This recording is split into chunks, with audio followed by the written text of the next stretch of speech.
आप में से जो भी इसे पढ़ रहा है प्लीज मदद भेजिए। मेरे सभी दोस्त मारे जा चुके हैं। अगर कुछ नहीं किया गया तो मेरा भी वही हाल होगा। ये सब तब शुरू हुआ जब गर्मियों में स्कूल की छुट्टियां पड़ी।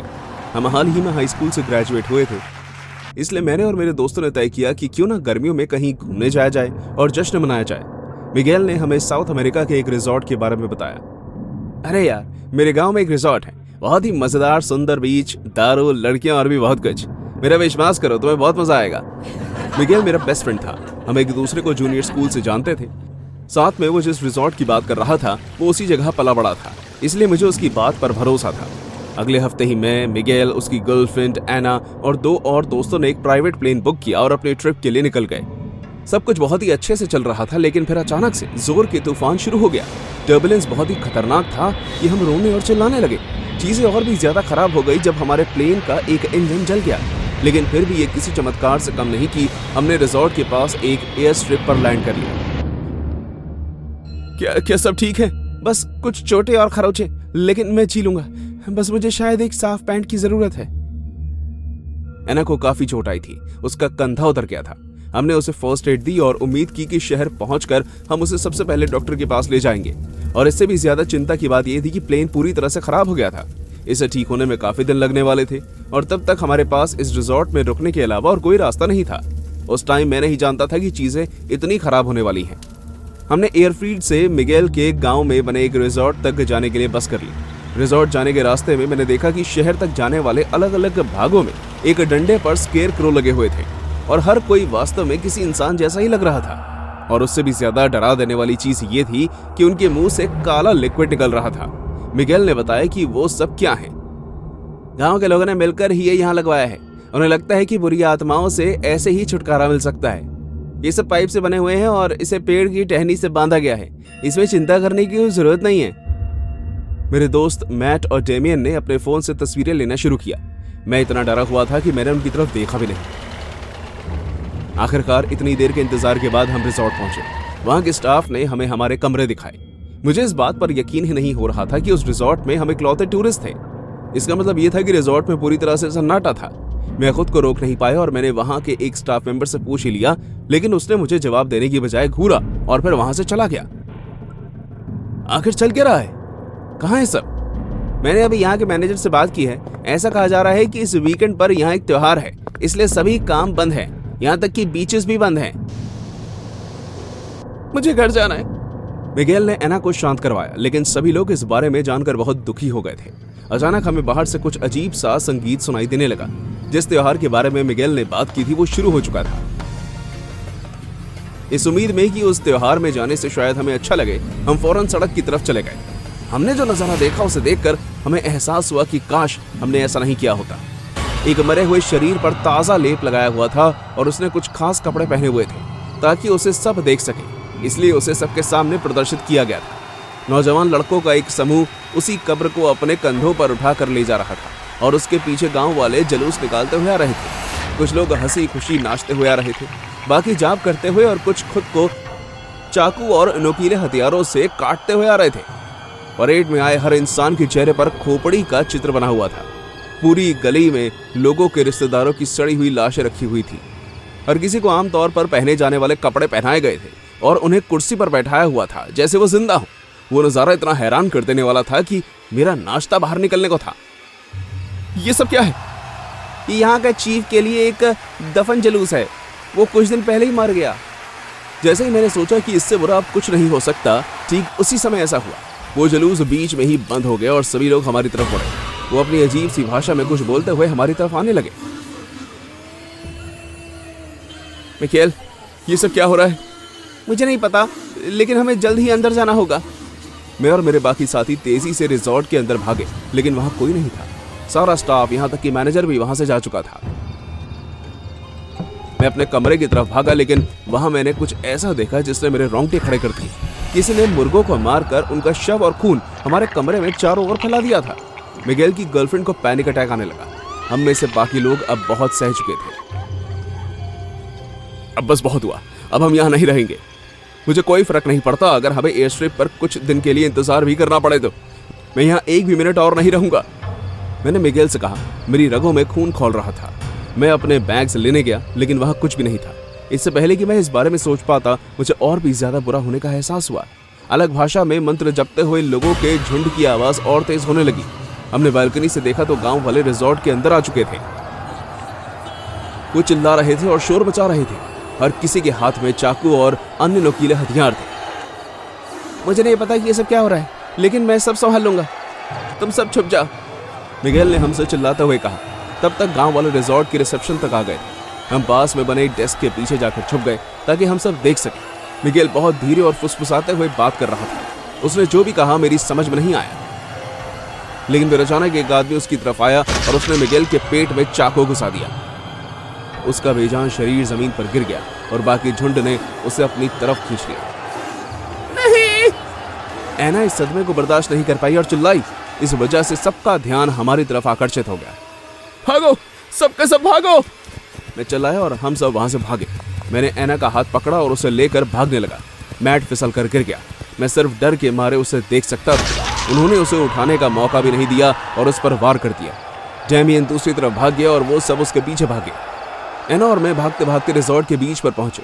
किस्मत से वहां मछली पकड़ने के लिए एक छोटी नाव खड़ी थी। मैं उस नाव पर चढ़ा और मैंने ऐना को भी अपने साथ ही रखा। नहीं, हम नहीं जा सकते। बाकियों का क्या? हमें मदद लानी होगी।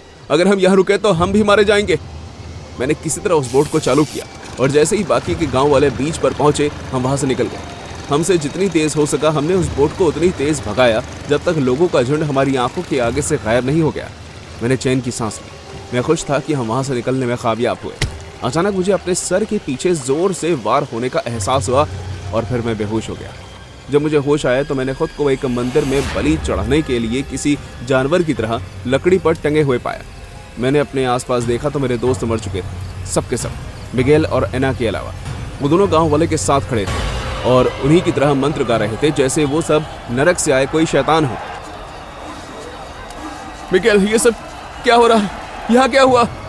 मुझे माफ करना, ये कोई निजी दुश्मनी नहीं है। मेरे लोगों को हमारे चीफ की मौत के सम्मान और बुरी आत्माओं से छुटकारा पाने के लिए विदेशियों की बलि की जरूरत थी और उनकी मदद करना मेरा फर्ज है। इसलिए मुझे तुम सबको बहला फुसलाकर यहाँ लाना पड़ा। ऐना को इन सब चीजों के बारे में पहले से ही पता था। उसका काम सिर्फ इतना था कि तुम में से कोई भी आइलैंड छोड़कर यहाँ से ना जाए। तुम मेरे साथ ऐसा कैसे कर सकते हो? मुझे लगा था कि हम बेस्ट फ्रेंड्स हैं। हम बेस्ट फ्रेंड्स हैं, इसलिए तुम अब तक जिंदा हो।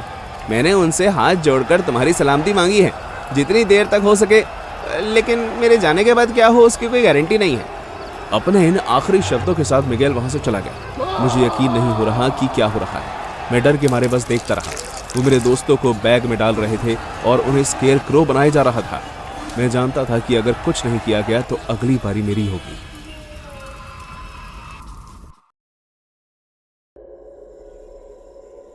एक बार गर्मियों की छुट्टियों में मेरे डैड ने मेरा नाम यूटा में हो रहे एक समर कैंप पे लिखवा दिया। अलग अलग स्कूल के बच्चे उस कैंप में आए थे।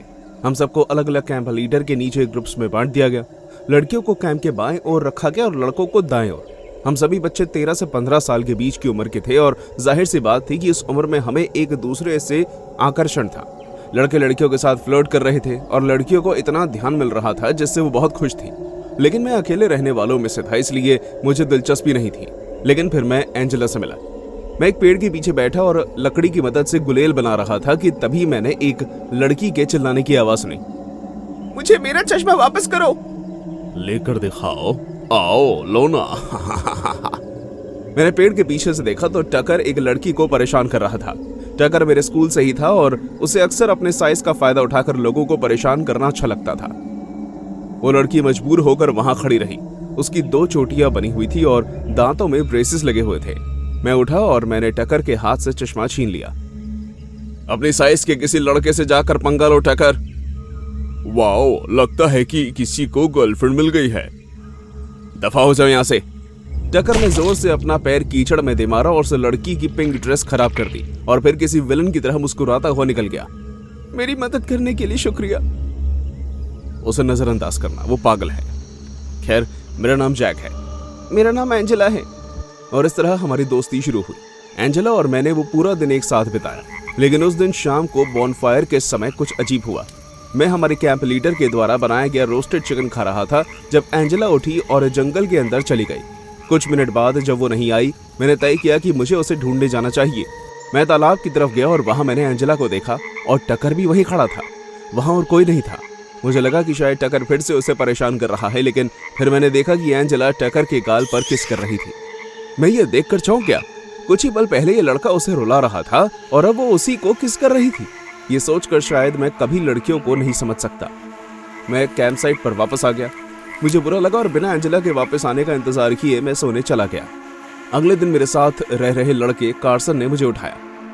डूड उठाओ, जल्दी उठाओ। क्या? तुम चिल्ला क्यों रहे हो? कल रात टकर को जंगल में किसी ने मार डाला। क्या? हाँ यार, आज सुबह कैंप के लीडर को खून से भरी टकर की लाश एक पेड़ के नीचे पड़ी मिली। मिस्टर रसल ने डेप्यूटी को बुलाया है। हम सब डाइनिंग हॉल में इकट्ठे हो गए और टकर की रहस्यमयी मौत की घोषणा हुई। मिस्टर रसल, हमारे कैंप के काउंसलर, ने बताया कि उसकी मौत किसी जानवर के वार से हुई है, क्योंकि टकर के शरीर और चेहरे पर बहुत से खरोच के निशान थे। पुलिस उसका मरा हुआ शरीर ले गई और अंधेरा होने के बाद हमें कैंप से बाहर जाने के लिए मना कर दिया गया। उस दिन दोपहर में मैं एंजेला के कमरे में उसे टकर की मौत के बारे में पूछने के लिए गया। मुझे यकीन था कि उस रात टकर की मौत से पहले सिर्फ मैंने उन दोनों को एक साथ देखा था, लेकिन जैसे ही मैंने उसके कमरे का दरवाजा खटखटाया, मैंने सुना कि उसके साथ रह रही लड़कियां हंस रही थी और एंजेला का मजाक बना रही थी। उन्होंने दरवाजा खोला और चिल्लाई, ओ एंजी, लो तुम्हारा बॉयफ्रेंड आ गया। मुझे उनकी बात सुनकर अजीब लगा, लेकिन उसके बाद उन्होंने उसके बारे में और भी ज्यादा अजीब बात कही। तुम अपने बॉयफ्रेंड के साथ रोमांस कैसे करोगी जब तुम हमारे सामने अपने कपड़े तक नहीं बदल सकती? एंजेला अपने कमरे में ही खड़ी रही। उसका चेहरा लाल पड़ गया था। क्या सब कुछ ठीक है? सब मेरे शर्मीले स्वभाव का मजाक उड़ाते हैं। मैंने उसे गले लगाया और उसे परेशान देखकर मैंने टकर के बारे में उससे कोई बात नहीं की। हम दोनों ने एक साथ पौधे लगाए और एंजेला फिर से मुस्कुराने लगी। दिन ढलने ही वाला था जब एंजेला ने मुझसे एक फेवर मांगा। जैक, तुम मेरे इकलौते दोस्त हो यहाँ। क्या तुम कैमिला के साथ मजाक करने में मेरी मदद करोगे? कैमिला? वो लड़की जो आज सुबह तुम्हारा मजाक उड़ा रही थी? हाँ, मैंने अभी उसे वॉशरूम जाते हुए देखा। प्लीज उसे सबक सिखाने में मेरी मदद करो। लेकिन तुम्हारे दिमाग में किस तरह का प्रैंक है? एंजेला मुझे वॉशरूम के बाहर ले गई और उसने उसी खिड़की की तरफ इशारा किया। तुम्हें बस इतना करना है कि मुझे उस खिड़की तक उठाना है ताकि मैं उसे डरा सकूं, बस। ठीक है, इससे किसी का कोई नुकसान नहीं होगा शायद। मैंने एंजेला को अपने कंधे पर बिठाया और ऊपर उठाया, लेकिन जो उसने मुझे बताया था वो करने की बजाय उसने कोने पर लगे मधुमक्खी के छत्ते को निकाला और उसे वॉशरूम के अंदर फेंक दिया। वॉशरूम के अंदर बहुत सारी मधुमक्खियां हो गई और उसी समय एंजेला ने फौरन खिड़की बंद कर दी। कैमिला की दर्दनाक चीख ने मेरे कानों को सुन कर दिया। चलो भागो यहाँ से। एंजेला ने मुझे खींचा और इससे पहले कि हमें कोई देख पाता हम वहां से निकल गए। जैसे ही हम एक सुरक्षित जगह पर पहुंचे, मैं उसके इस घटिया मजाक को देखकर दंग रह गया। ऐसा घटिया प्रैंक करने के लिए मैं उस पर बहुत चिल्लाया और मैंने उससे कहा कि हमारी दोस्ती खत्म होती है। मैंने उसे धमकी देकर इतना भी कहा कि मैं जानता हूं कि टकर की मौत से पहले वो उसके साथ थी। जैसे उसने मेरी ये बात सुनी, उसकी आंखें बड़ी हो गई। मैंने उसके जवाब का इंतजार नहीं किया और वहां से चला गया। जब मैं कैंप साइट पर वापस आया तो कैमिला मेडिकल रूम में थी और उसे बहुत तेज बुखार था। मैंने तय कर लिया था कि अगली सुबह ही मैं मिस्टर रसल के पास जाऊंगा और उन्हें एंजेला पर नजर रखने को कहूंगा। उस रात काफी तूफान आया और हम सबको जल्दी अपने अपने कैंप में जाने का आदेश मिला। मेरे साथ रह रहा लड़का कार्सन अपने बाकी दोस्तों के साथ था, इसलिए उस रात मैं कैंप में अकेला था। रात के करीब 2 बजे मुझे अपने छाती पर जोर सा महसूस हुआ, जिस वजह से मेरी नींद खुल गई। नींद भरी आंखों से मैंने एंजेला को अपने ऊपर बैठा हुआ पाया। वो पागलों की तरह मुस्कुरा रही थी और उसके हाथ में चाकू था। मुझे लगा था कि हम एक दूसरे को समझते हैं जैक, लेकिन तुम भी पाकियों की तरह ही निकले। नहीं, उसने मुझे मारने के लिए चाकू उठाया, लेकिन मैंने उसे बिस्तर से नीचे धक्का दे दिया और चिल्लाया। हम दोनों ही अपनी जान बचाने की पूरी कोशिश करने लगे और मेरे हाथ में एंजेला के लंबे बाल आ गए। और फिर कुछ ऐसा हुआ जिसके बारे में किसी ने भी नहीं सोचा था। उसका विग मेरे हाथ में आ गया। नो! ये तुमने क्या किया जैक? ये तुमने क्या किया? एंजेला का शरीर डर के मारे कांपने लगा, जैसे उसे पैनिक अटैक आ रहा हो, और फिर वो जमीन पर बेहोश होकर गिर गई। मैं काउंसलर के पास भाग कर गया और उन्हें सब कुछ बताया। एंजेला के परिवार और पुलिस वालों को बुलाया गया। इसके बाद एक हैरान कर देने वाला सच सामने आया। एंजेला दरअसल एक लड़का था जिसका नाम था पीटर। एक दुखद कार एक्सीडेंट में उसकी बहन की मौत के बाद पीटर की मॉम ने उसे एक लड़की की तरह पाला। ये उसकी मॉम थी जिसने बचपन से ही पीटर के दिमाग के साथ खिलवाड़ किया था। पीटर अब एक जुवेनाइल जेल में है। उस पर एक कत्ल और एक कत्ल की कोशिश का इल्जाम है। मैं उसके बाद से कभी किसी समर कैंप में नहीं गया। और उस हादसे के बाद भी कई वक्त तक मुझे लड़कियों के साथ रिश्ता रखने में भी डर लगने लगा। हे, मुझ पर पानी उछालना बंद करो चार्ल्स, अब बस भी करो। ये सिर्फ पानी है जान, तुम्हें कुछ नहीं होगा। हम तैरते हुए हंसने लगे। किनारे से दूर जाकर हमें समुद्र की गहराई का पता चला। अचानक मैंने अपनी गर्लफ्रेंड की तरफ देखा तो उसके चेहरे के भाव बदले हुए नजर आ रहे थे। चार्ल्स, मेरी टांग खींचना बंद करो। मैं कुछ नहीं कर रहा जान। क्या हुआ? एक चीख के साथ वो अचानक लहरों के बीच कहीं गायब हो गई। मैं उसे ढूंढते हुए पानी के अंदर गया, लेकिन वो एक झटके में ही गायब हो गई थी। मैंने मदद के लिए आवाज लगाई, मदद करो, कोई मेरी मदद करो, मुझे मदद की जरूरत है। अपनी आंखों के कोने से मैंने एक परछाई को अपने आसपास घूमते हुए देखा और मैं घबराने लगा। समुद्र में अंधेरा था और मेरी गर्लफ्रेंड कहीं नजर नहीं आ रही थी। पानी के अंदर जो काली परछाई थी वो जो भी थी मेरे और करीब आने लगी। फिर अचानक मुझे महसूस होने लगा जैसे किसी ने मेरा हाथ पकड़ा है और फिर उसने मुझे ऊपर खींच लिया। एक आदमी ने मुझे पानी में संघर्ष करते हुए देखा और अपनी नाव में खींच लिया। हे मैन, तुम कैसे हो? क्या हो रहा है? मेरी गर्लफ्रेंड, वो चली गई। हम दोनों समुद्र में तैर रहे थे और फिर वो अचानक कहीं गायब हो गई। हम उसे ढूंढ लेंगे, तुम शांत हो जाओ। लेकिन वो उसे नहीं ढूंढ पाए। यहाँ तक कि उन्होंने कोस्ट के गार्ड को भी बुलाया, लेकिन वो उन्हें कहीं नहीं मिली। आखिरकार मांझी और कोस्ट गार्ड मेरी तरफ देखने लगे जैसे मैं कोई पागल हूँ और मेरे पास वहां से जाने के अलावा और कोई रास्ता नहीं बचा। लेकिन मैं हार नहीं मानने वाला था और मैं सीधा सीधा पुलिस के पास गया। मुझे एक लापता होने की शिकायत दर्ज करवानी है। उसका नाम नैन्सी है। हम समर वेकेशन के लिए यहाँ आए थे और हम दोनों तैर रहे थे जब अचानक वो गायब हो गई। पुलिस ने मेरी पूरी कहानी सुनी, लेकिन मैंने स्टेशन के बाहर जो देखा उससे मैं हैरान हो गया। मैंने उसे सड़क के उस पार खड़े हुए देखा। उसके चेहरे पर घबराहट थी। क्या चल रहा है चार्ल्स? तुम पुलिस स्टेशन में क्यों थे? मैंने तुम्हें कहां कहां नहीं ढूंढा। क्या क्यों क्या क्या क्या, क्या, क्या हुआ? मैं सदमे में था और उससे लगातार सवाल पूछ रहा था, लेकिन उससे कुछ भी याद नहीं था। उसने बताया कि उसका सर बहुत दर्द कर रहा था और कुछ अच्छा महसूस नहीं हो रहा था। हम जल्दी से होटल गए और मैं उम्मीद करने लगा कि मुझे कोई जवाब मिलेगा, लेकिन हम अपने कमरे में वापस आए तो वो काफी थकी हुई लग रही थी, इसलिए हमने उस रात सोने का फैसला किया। पानी बहने की आवाज ने मेरी नींद खोल दी। मैंने आसपास देखा और मुझे पता चला पूरा कमरा पानी से भरा हुआ था। मुझे बाथरूम से नलके के चालू रह जाने की आवाज आने लगी, इसलिए मैं भागते हुए उसे बंद करने गया। मेरा दिल जोर से धड़क रहा था। जैसे ही मैं अपनी गर्लफ्रेंड को जगाने और उसे वहां से बाहर निकालने के लिए वापस आया तो मैंने कुछ ऐसा देखा जिसे देखकर मेरे रोंगटे खड़े हो गए। नैन्सी, ये क्या हो रहा है? तुम कौन हो? वो बदल रही थी। उसका शरीर एक ऐसे जीव में बदल गया जिस पर कांटे और पंख लगे हुए थे। उसकी आंखें गहरी काले रंग की थी और उसका चेहरा किसी मछली के जैसा लग रहा था।